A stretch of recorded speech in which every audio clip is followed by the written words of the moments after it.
आपके पास trial balance given है Younis limited का जून 17। जो चीजें, अब जरा खामोश, इसमें ना छोटी छोटी चीजें होती हैं जो हमें ना पता होंगी तो हमारा सवाल गलत हो जाता है।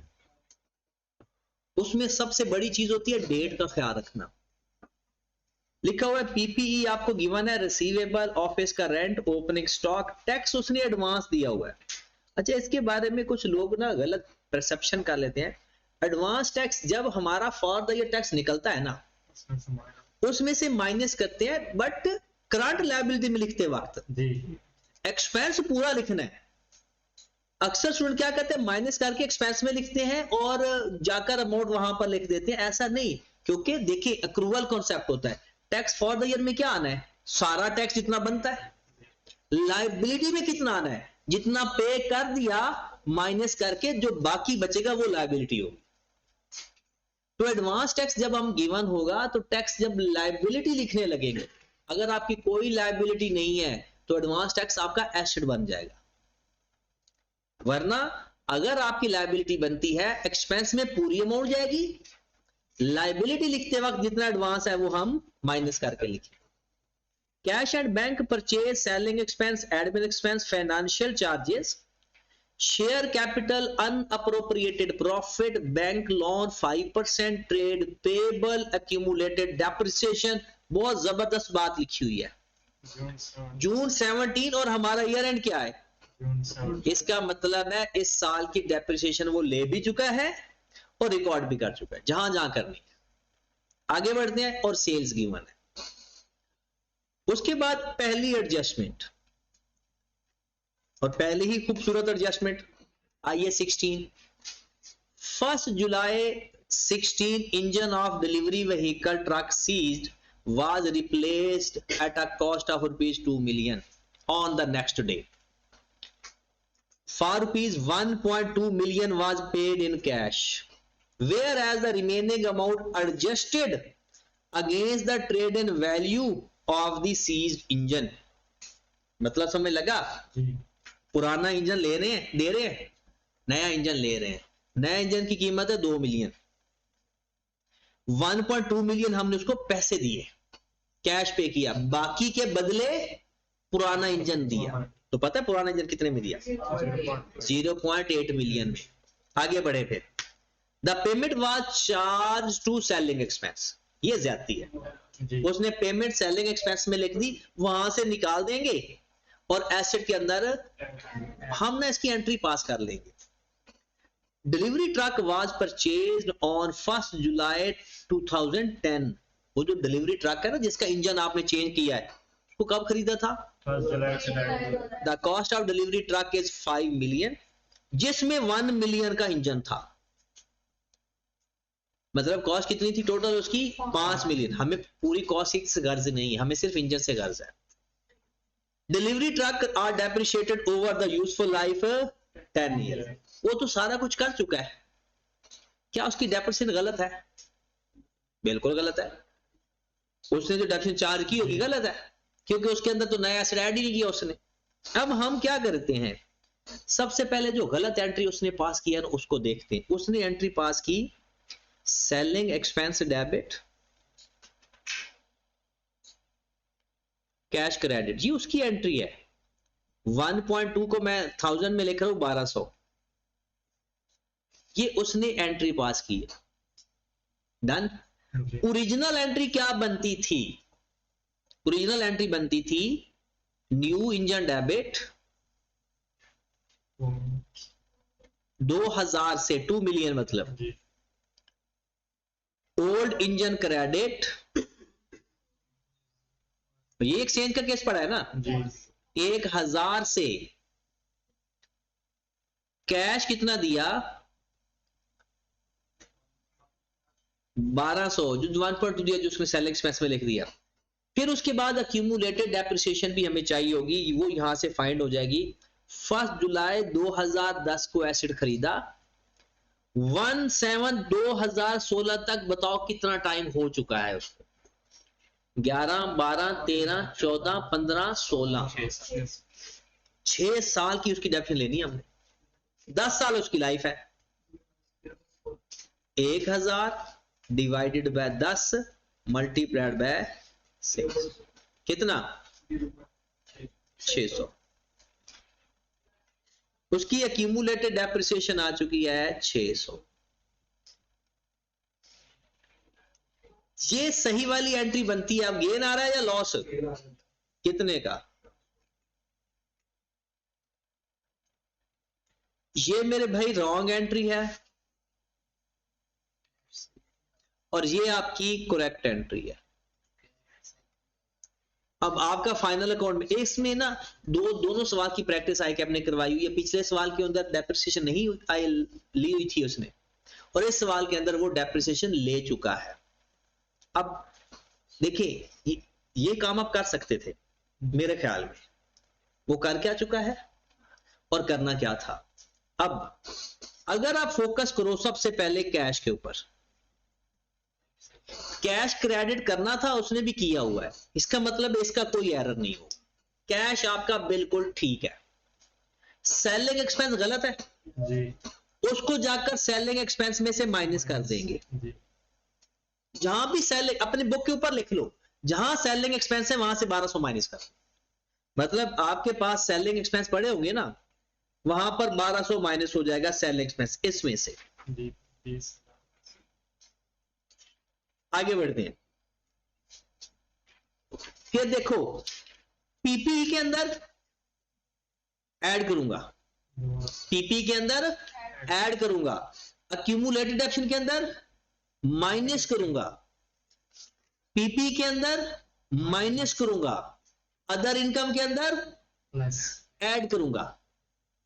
ये बात समझ लगी? यहां तक ओके है? एडमिन एक्सपेंस उसने गलत लिखा, मैंने उसको रिवर्स कर दिया। उसने डिस्पोजल को लिखा ही नहीं था, तो नया एसेट प्लस करूंगा, पुराना एसेट माइनस करूंगा। वो डेप्रिसिएशन भी ले चुका है। असल उसने तो डिस्पोजल लिखा ही नहीं, तो वो डेप्रिसिएशन किस पे ले चुका होगा? 1000 के ऊपर या 2000 के ऊपर? वो जो डेप्रिसिएशन ले चुका होगा उसने 1000 के ऊपर डेप्रिसिएशन ली होगी या 2000 के ऊपर? 1000 के ऊपर। उसने तो डिस्पोज लिखा ही नहीं, ना उसने नया एसेट लिखा ना पुराना बेचा। इसका मतलब है उसने पूरी डेप्रिसिएशन 1000 रुपए के ऊपर चार्ज कर दी होगी, और करने किसके ऊपर थी? 2000 के ऊपर पूरे साल के लिए। अब जरा फोकस करिएगा, मैंने क्या किया, डेप्रिसिएशन भी सही करते हैं। मैंने डेप्रिसिएशन जिसकी चार्ज करनी थी वो चार्ज कर देता हूं। 2000 की डेप्रिसिएशन चार्ज करनी थी, 10 साल लाइफ है, बताओ 2000 को किस पे डिवाइड करो, सोच के बताना। अभी तो रेंट वाला काम भी बाकी है, किस पे डिवाइड करूंगा? 10 साल टोटल लाइफ थी। याद रखे जब नया कोई एसेट ऐड करते हैं ना, वो रिमेनिंग लाइफ पे डिवाइड होता है। लाइफ चेंज होता है न्यू लाइफ, और लाइफ ना चेंज हो तो रिमेनिंग लाइफ। तो 2000 6 साल तो गुजर चुके हैं, तो 4 पे डिवाइड किया 500। ये बात समझ लग गई? इससे भी ज्यादा खूबसूरत बात, 2000 के ऊपर उसने डेप्रिसिएशन चार्ज करनी थी, नहीं की, हमने कर दी। उसने 1000 के ऊपर डेप्रिसिएशन चार्ज की हुई है, रिवर्स कर देंगे। डेप्रिसिएशन उसने कितनी चार्ज की होगी? 100, क्योंकि 1000 अमाउंट है, 10 साल उसकी लाइफ है। आप कहेंगे सर रिमेनिंग लाइफ पे क्यों नहीं डिवाइड किया? तो फिर बुक वैल्यू को करो ना। रिमेनिंग लाइफ को करना है तो बुक वैल्यू को करो। अगर स्ट्रेट लाइन मेथड में ओरिजिनल कॉस्ट को ओरिजिनल लाइफ, बुक वैल्यू को रिमेनिंग लाइफ, तो रिवर्स कर दूंगा तो रिवर्स कैसे होगी? Accumulated depreciation debit, depreciation credit कितने से? 100 से। लो ये आपका सारा काम हो गया। अब सिर्फ जो मैंने प्लस माइनस लिखा हुआ है ना, सिर्फ प्लस माइनस लिखेंगे, आपके एसेट 100% ठीक हो जाएंगे। बताओ डेप्रिसिएशन किधर जाएगी? अदर एक्सपेंस में, जिसमें जानी है। एक्यूमुलेटेड डेप्रिसिएशन में क्या हो जाएगा? प्लस, क्रेडिट हो रही है ना। एक्यूमुलेटेड डेप्रिसिएशन में क्या हो जाएगा? माइनस। डेप्रिसिएशन में क्या हो जाएगा? अदर एक्सपेंस में माइनस। बस अब जो जहां जा रहा है ना उसको जाकर प्लस माइनस कर दो, आपका काम ओके है। मैं आपको एनसीए की बात कर रहा हूं, पीपीई की।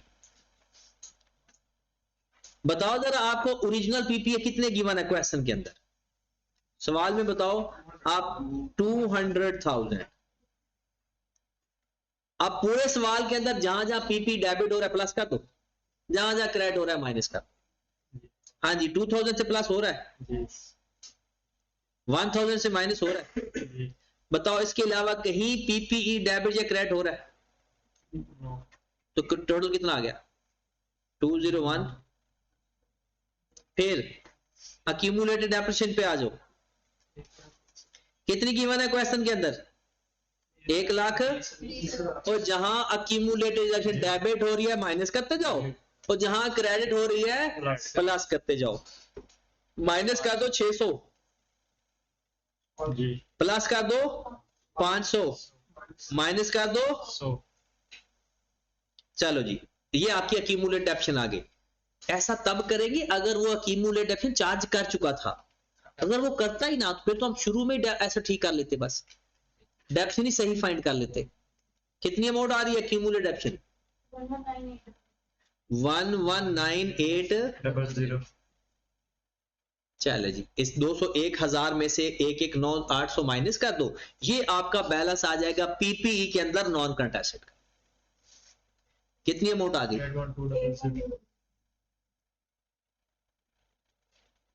ये हमारी पहली एडजस्टमेंट हो गई। और आप जाकर अपने जाकर जो, अगर आपने तो सोल्यूशन किया ही नहीं, वरना मैं आपको साथ साथ आपका सोल्यूशन मैच करवाता। तो हुआ ये, अब आपके शुरू से एक दफा देखना, सेलिंग एक्सपेंस से 1200 माइनस, कैश हमारा ठीक था, पीपी के अंदर ऐड हो चुका है, अक्यूमुलेटेड डेप्ट से माइनस हो चुका है, ओल्ड एसेट में से माइनस हो चुका है, कैश ओके था। ये जाएगा नेट अदर इनकम में। किसने कहा जाना है, डेप्रिसिएशन ने जाना है अदर एक्सपेंस के अंदर। याद रखें एसेट में से डेप्रिसिएशन नहीं माइनस होती, अक्यूमुलेटेड डेप्रिसिएशन माइनस होती है। ये एक्सपेंस में चला जाएगा, अक्यूमुलेटेड डेप्रिसिएशन उसमें जाकर प्लस हो जाएगी, 100 माइनस हो जाएगी, और ये डेप्रिसिएशन एक्सपेंस भी किधर चला जाएगा। अब आई कैप ने अपने सॉल्यूशन के अंदर नेट करके अमाउंट लिखी होगी, वो इस 500 और 100 का डिफरेंस 400 उसने लिख दिया होगा, आप परेशान हो गए होंगे। मतलब जब आप सॉल्यूशन देखते हो ना, आपको अपने रिजल्ट्स और आई कैप के रिजल्ट मिसमैच लग रहे होते हैं। वो आई कैप डायरेक्ट लिख रहा होता है, नेट करके लिख रहा होता है, और हम अलग अलग लिख रहे होते हैं। तो मेन तो अगर आप इसको नेट करके लिखे तो वही आएगा। अब मैं आपको आई कैप के सॉल्यूशन की प्रेजेंटेशन दिखाता हूं। आई कैप ने कुछ इस तरह से लिखा, 2 लाख माइनस 1,20,000, इनको लिखा पहले उसने, फिर उसने किया प्लस किया 1,600।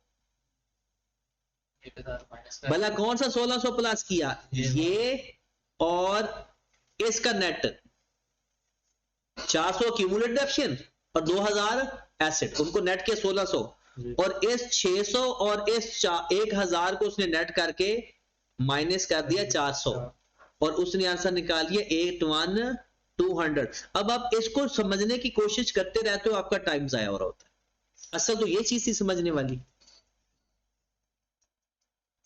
ओके होगी बात। ये हमारी पहली एडजस्टमेंट डन होगी जी। अगली एडजस्टमेंट पे आए, सर्टन गुड्स डिस्पैच ऑन 28 जून 17। यहां पर ना सोचा करो कि ऐसा होना चाहिए या नहीं होना चाहिए। अगर आपकी सोच के गलत जा रहा है आई कैप, तो फिर आकर डिस्कस किया करो। रीच्ड वायल वेयर हाउस 2 जुलाई,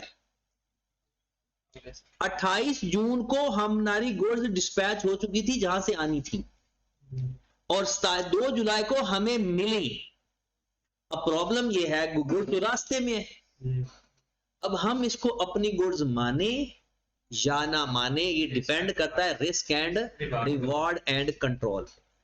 अगर तो हिंट बताया हुआ है तो फिर तो इस हिंट को देखेंगे, और अगर कोई हिंट नहीं है तो फिर देखेंगे कि जो दिल करेगा।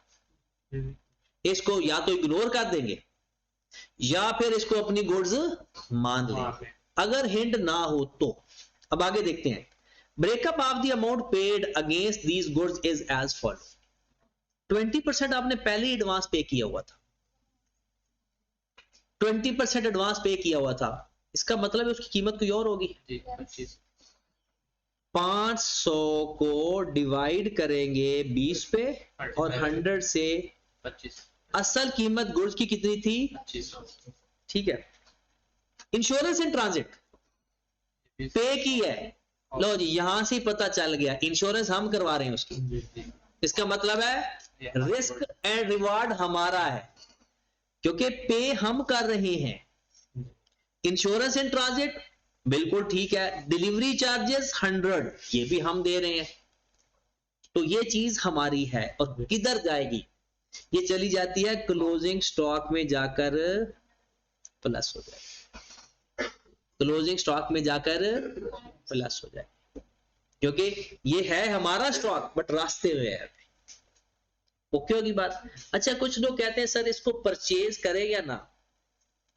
देखिए भाई, परचेज वो चीज होती जो क्लोजिंग स्टॉक होता है, वो चीज होती है जो अनसोल्ड पड़ी हो, जो अनसोल्ड पड़ी हो। और ये तो अभी इन ट्रांजिट है, ये भी क्या है? अनसोल्ड ही है। तो अनसोल्ड चीज परचेज से निकाल देते हैं, अनसोल्ड चीज परचेज से निकाल के क्लोजिंग स्टॉक के नाम से लिख देते हैं। नेक्स्ट आ जाए जी। अच्छा, इसमें वो कर क्या रहा है? The above amounts are appearing under the head receivable and advances. जब गुड्स आपकी हो चुकी हैं, जाती हो चुकी हैं, तो क्या अब भी ये एडवांस रहना चाहिए? गुड्स तो अब आपकी है, कंट्रोल आपका हो गया, तो आपको अब क्या डेबिट का लेना चाहिए? परचेज या गुड्स इन ट्रांजिट? क्या डेबिट का लेना चाहिए? परचेज या गुड्स इन ट्रांजिट। जितने पैसे दे दिए हैं वो खत्म कर दो, और जो अभी देने हैं वो पेएबल में जाए। क्या करेंगे? आप जरा फोकस कीजिएगा। और ये जो गुड्स इन ट्रांजिट है, कैरेज इन है, ये सब ऐड होगा उसके अंदर। तो goods in transit debit,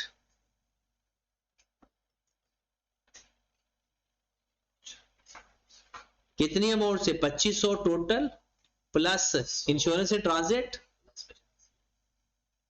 2650। Okay होगी बात? उसके बाद एडवांस कितना पे किया हुआ था? 500, 650, क्योंकि इंश्योरेंस भी उसके अंदर है, सब कुछ उसके अंदर है। अब ये कहां से कहां ऐड हो जाएगा? क्लोजिंग स्टॉक के अंदर। ये एडवांस में से बाकी किधर चला जाएगा? अकाउंट पेएबल के अंदर। ये हमारा करंट लायबिलिटी में जाकर ऐड हो जाए, पूरी एडजस्टमेंट हो गई। 2650 क्लोजिंग स्टॉक में ऐड हो जाए, एडवांस हमारा एडवांस में से माइनस हो जाएगा, और अकाउंट पेएबल 2000 से ऐड हो जाएगा। ओके होगी बात? नेक्स्ट, क्लोजिंग स्टॉक आपका 50 मिलियन है। क्लोजिंग स्टॉक आपका कितना है? 50 मिलियन। उस 50 मिलियन के अंदर वो अमाउंट भी ऐड हो जाएगी। यहां पर during the year YL gave free samples to certain customer. The selling price and gross profit on these goods is 5.4 million, 20% CPS, no adjustment has been made. सवाल है, हमने फ्री सैंपल दिया जिसकी सेल वैल्यू है 5.4, हमने उसकी entry पास नहीं की, तो कर देते हैं। एडवर्टीजमेंट की क्या एंट्री होती है? Advertisement expense debit, purchases credit. अब 5.4 तो सेल वैल्यू है, क्या सेल वैल्यू से एडवर्टीजमेंट की एंट्री पास होगी? कॉस्ट से पास होगी, क्योंकि सेल सिर्फ जब स्टॉक बिकता है बस। तो 5400 डिवाइडेड बाय 120, क्योंकि ये सेल है, मल्टीप्लाइड बाय 100।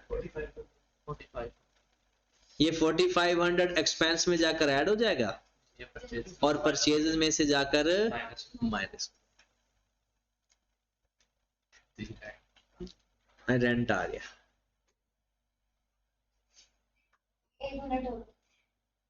एक मिनट और। अच्छा, अब सवाल को ना थोड़ा सा फोकस करके पढ़ा करें, ऐसा वैसा कोई सवाल होता नहीं है कि जो अब आपके कंट्रोल से बाहर। सवाल ये है, वो कहता है जनाब रेंट पे किया है 1/7/2016 को, से लेकर आपने रेंट पे किया दिया 31 दिसंबर 2017 तक, और ये अमाउंट पे कितनी की 1120। अब हमारा साल तो यहां खत्म हो जाता है 30 जून। इसका मतलब है ये जो 6 महीने है ये एडवांस है। 1.5 साल के रेंट के अंदर 6 महीने एडवांस है। अगर तो ये वो 10% वाला रोला ना होता तो हम सिंपल क्या करते, 1120 को 1.5 पे डिवाइड कर देते और 0.5 से मल्टीप्लाई कर, 1.5 साल पे डिवाइड कर देते और आधे साल से मल्टीप्लाई कर देते, हमारा काम हो जाता। लेकिन प्रॉब्लम यह है कि वो कहता है कि भाई इस दिन 1/1/16 मेरा रेंट 10% बढ़ गया। वही हम पीआरसी में भी करते थे, वो चेंज आता था रेंट का। इससे आगे सारा रेंट और है, इससे पीछे रेंट कोई और है, ऐसा ही है।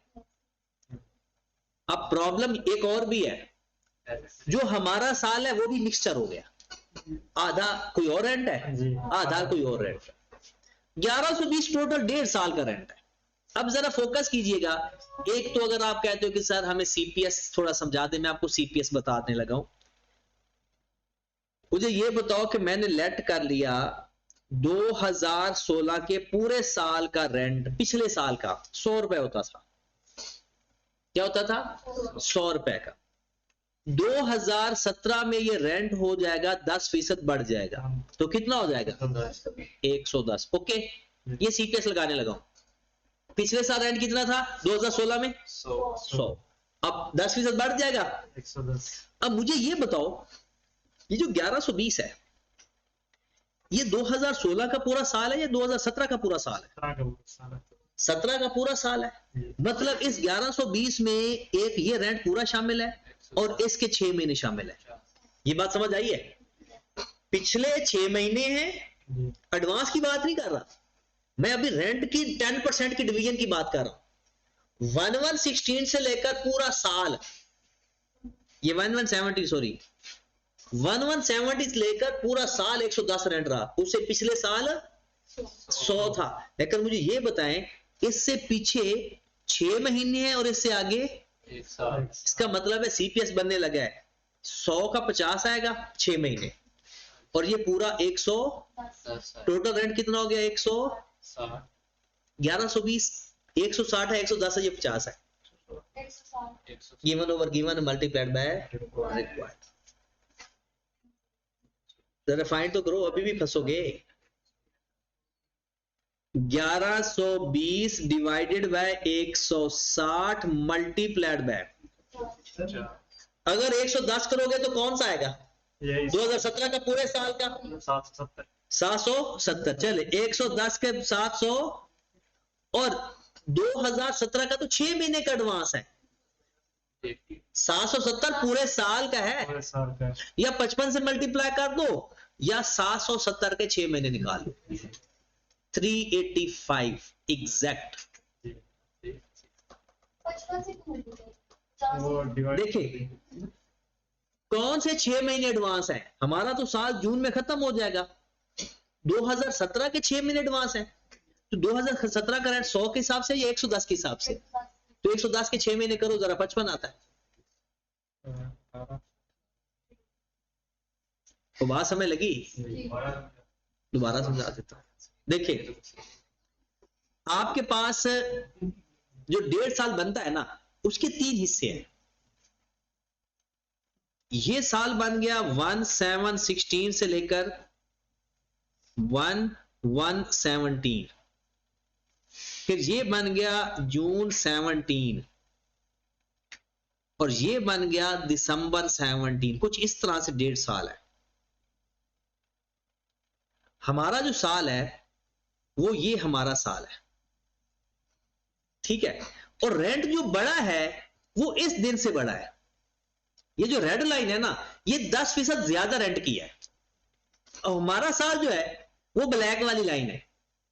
हमारे साल के अंदर आधा रेंट आ रहा है बगैर बढ़ा 10% और आधा रेंट आ रहा है बढ़ा हुआ रेंट। ऐसा ही है। मतलब ये 6 महीने का रेंट पुराना आएगा हमारे साल के अंदर, और ये 6 महीने का रेंट नया आएगा और अगला 6 महीने का रेंट एडवांस है। ये जो रेड लाइन है ये 10% ज्यादा रेंट है और ये जो ब्लैक लाइन है ये पुराना रेंट है 100%। समझ लो हमने लेट किया जी पहले। चल एक और तरीके से हम लेट कर लेते हैं, एक्स रेंट है मेरा पुराना, अगर 10% इंक्रीज होगा तो ये रेंट कितना हो जाएगा 1.10। ओके 1120 के अंदर 1120 के अंदर किस महीने के साल के 6 महीने हैं और कौन सा पूरा साल है बताओ। 2016 के 6 महीने और 2017 का पूरा। इसका मतलब है ये जो एक्स की अमाउंट आ रही है ये पूरी नहीं है। अब आ गया। अब इसके मैं 6 महीने लूंगा तो लिख सकता हूं 0.5x और 10% बढ़ने के बाद ये आ गया 1.10x plus 1.10x is equal to 1100। इससे मुझे x की वैल्यू जरा फाइंड करके दो।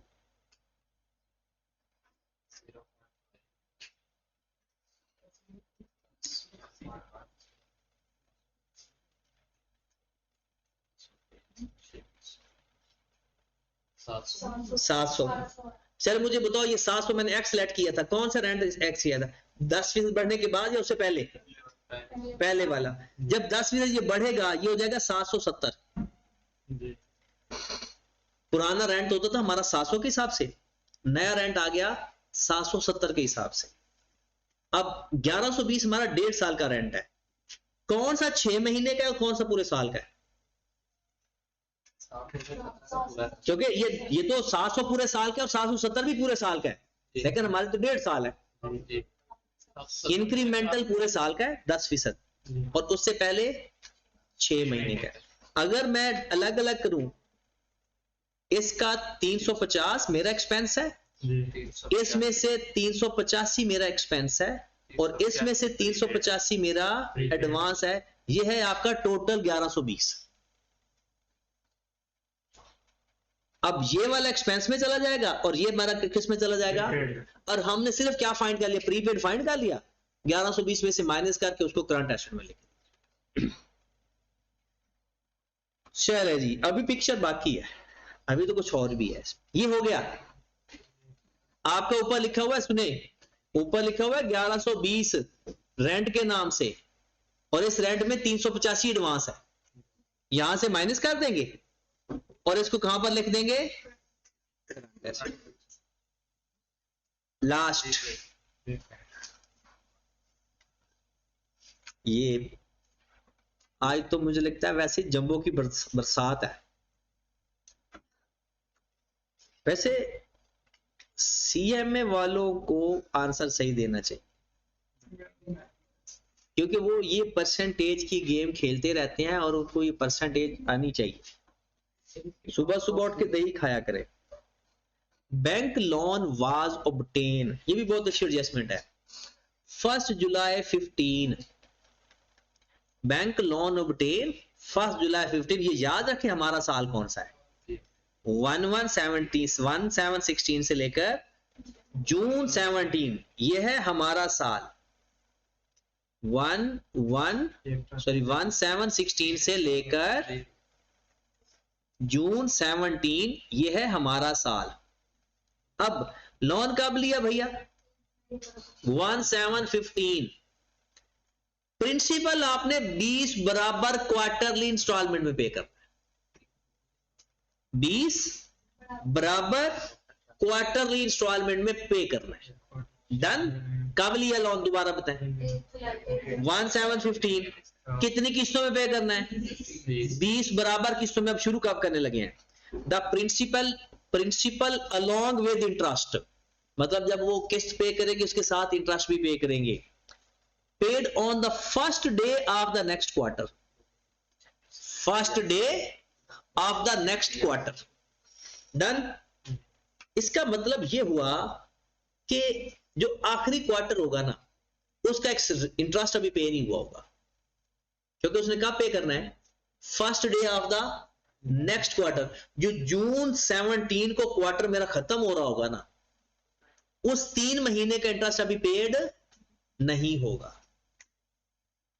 मुझे इससे तो गर्ज ही नहीं है, ये तो वैसे जल्दी हो जाएगा, आपको पता भी चल जाएगा। मैं ये जानना चाहता हूं, हमने छोटे होते पढ़ा था कि अगर हमारा अगले 12 महीनों में कोई किस्तें पेमेंट करनी आती है तो वो करंट लायबिलिटी में लिखते हैं। अब आपने 4 किस्तें पे करनी है, हर क्वार्टर में तो पे कर रहे हो, ऊपर आपका लोन पड़ा हुआ है, बुक आपके सामने है, ये 52,000 5% रेट है, 52,000। एक मैं आपको काम करके दे देता हूं, 52,000 मल्टीप्लाइड बाय 5% मल्टीप्लाइड बाय 3/12, ये वो इंटरेस्ट की अमाउंट है जो पेएबल है, क्योंकि हर क्वार्टर के एंड में तो पे कर देता है। तो क्या 2 क्वार्टर की पेएबल होगी? जो आखिरी क्वार्टर होगा ना वही पेएबल होगा ना, जिसको उसने पे करना है 1 जुलाई को, जून को हमारा साल खत्म हो गया, वो 3 महीने इंटरेस्ट पेएबल है। कितना आ गया? अब 650 किधर किधर जाएगा? फाइनेंस कॉस्ट में जाकर ऐड हो जाएगा और करंट लायबिलिटी में चला जाएगा। आप मुझे फाइंड करके दे अगली जो करंट मैच्योरिटी लोन है ना, वो कितनी अमाउंट है? करंट लायबिलिटी लोन में से करंट पोर्शन ऑफ लोन कितना है? लोन पता है ना, या फाइनल अकाउंट भूल गया पीआरसी वाला? करंट पोर्शन ऑफ लोन कितना है इसमें से?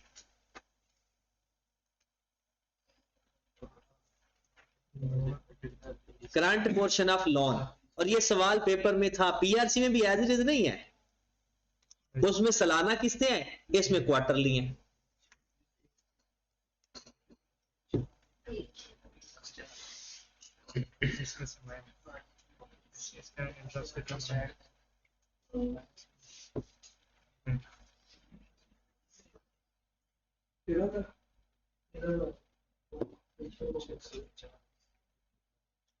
आप कह रहे हो कि 4 किस्तें हैं एक साल में, 4 किस्तों का टोटल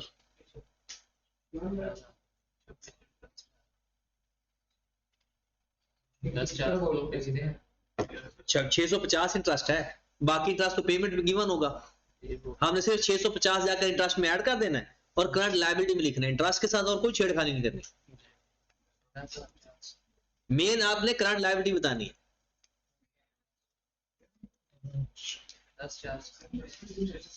आपका 10,400 है, जमान एक तो छुप के बैठ जाता है।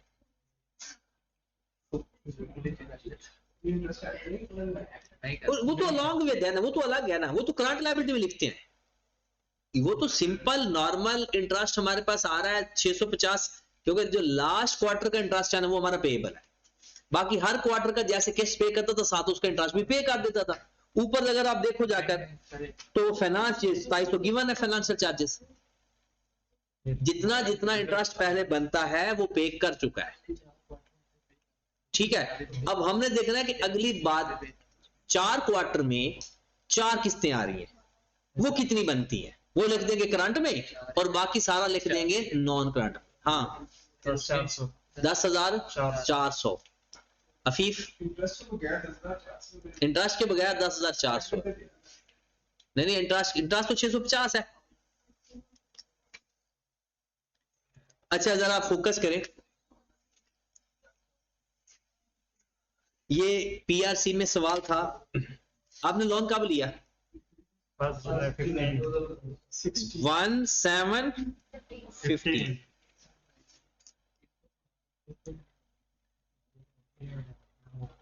30 जून ये हमारा साल है, ऐसा ही है जी। आपने लोन लिया जहां पर और आपने कहा जी मैंने 20 किस्तों में पे करना है। कितनी किस्तों में पे करना है? 20 किस्तों में। और हर किस्त कब पे करनी है? क्वार्टर, जैसे ही क्वार्टर खत्म होता है उससे अगले दिन। डन। 1 जुलाई को जब आपने लोन लिया होगा तो पहला जो क्वार्टर एंड हुआ होगा वो कब हुआ होगा? 30 सितंबर 15 को, और आपने 1 अक्टूबर को एक इंस्टॉलमेंट पे कर दी होगी, ऐसा ही है जी। फिर अगला ईयर एंड क्वार्टर का एंड हुआ होगा दिसंबर 15, और आपने 1 जनवरी को पेमेंट की होगी। कब पे की होगी? 1 जनवरी को। ये आपकी दूसरी किस्त हो गई। अगला क्वार्टर हुआ 31 मार्च 16, ये आपकी तीसरी किस्त हो गई। फिर आप गए जून 16, 1 जुलाई को पेमेंट 1 जुलाई को होगी। फिर उसके बाद आप पहुंचे 30 सितंबर 16, एक किस्त और पे कर दिया आपने। फिर आपने पहुंचे दिसंबर 16, एक और किस्त आपकी पे हो गई। फिर आप पहुंचे मार्च 17, एक आपकी और किस्त पे हो गई। फिर आ गया जून 17। क्या जून 17 की पेमेंट हो गई है? नहीं। वो तो 1 जुलाई को होनी है। 5 जुलाई। आपकी 7 किस्तें 20 में से पे हो चुकी। जो 52,000 है वो 13 किस्तें हैं। क्या पूरी लोन तो वही लोन, सारा लोन पड़ा होता है, जो पेएबल है वो पड़ा होता है। जो पे करते हैं क्या वो लायबिलिटी में पड़ा होगा? नहीं। तो जितना मेरा लोन था पता नहीं कितना था, 7 किस्तें पे होके बाकी जो लोन पड़ा हुआ है वो 13 किस्तों का पड़ा हुआ है। अगर आपको याद हो ये सवाल पीआरसी में भी था, 90,000 अमाउंट गिवन थी, 10,000 वो पहले पे कर चुका था। हमने उसको 9 पे डिवाइड करके, रिमेनिंग इंस्टॉलमेंट पे डिवाइड करके अपनी अगले साल की इंस्टॉलमेंट फाइंड की थी। अब 52,000 कितनी किस्तें हैं? ये 13 किस्तें हैं टोटल। जी। और अगले साल अगले 12 महीनों में कितनी किस्तें आ रही हैं? 4 मल्टीप्लाइड बाय 4, 16,000 मेरा है current maturation of the loan. इसमें इंटरेस्ट का कोई ताल्लुक ही नहीं, इंटरेस्ट तो अलग है। इंटरेस्ट तो सिंपल जो आपने देने आखिरी किस्त जब पे कर दी होगी उसके बाद आपका लोन कितना बच गया? 52। तो अब इंटरेस्ट किस पे दोगे? 52 पे। लास्ट इंस्टॉलमेंट पे करने के बाद आपका कर्ज कितना बचा था? 52। इंटरेस्ट भी किस पे देंगे? जितना लोन है। 16,000 चला जाएगा करंट मैच्योरिटी लोन के नाम से, और बाकी जो अमाउंट इसमें से माइनस करके बचेगी वो चला जाएगा, 36,000 बच रही है, नॉन करंट लायबिलिटी। ओके होगी बात? चलिए जी, खत्म हो गया सवाल। आप इसके अलावा इस क्वेश्चन के अंदर कुछ है ही नहीं। और अब ये क्वेश्चन आपने कंप्लीट करना है जी, और पिछले दोनों 17 का दोबारा करके आप अपनी जान मार के हैं। कल भी इंशाल्लाह क्वेश्चन करेंगे। सॉरी।